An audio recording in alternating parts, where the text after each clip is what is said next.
Hello मित्रांनो, good morning. तर आज आली होती आमच्या घरी एक पोरगी हेअरस्टाईल टाकासाठी. ताई म्हणे लग्नाला चालली तर हेअरस्टाईल टाकून देता काय. म्हटलं चल बापा, आता कस्टमर आल्यावर आपल्याला तर लयच खुशी होऊन जाते. मग तिची मस्त हेअरस्टाईल टाकून दिली. हेअरस्टाईल टाकून दिल्यानंतर मग आम्ही तयारी केली. मग निघालो पार्लरला जायसाठी.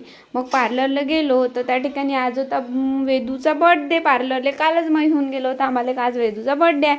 म्हटलं आज बर्थडे म्हटल्यावर केकही आहे आणि नाश्ताही आहे, तर आज नाही करावं म्हटलं मीच पार्लर. आज पहिले पार्लरला जा. मग त्या पार्लरला गेलो. मग वेदूचा बर्थडे स्टार्ट झाला.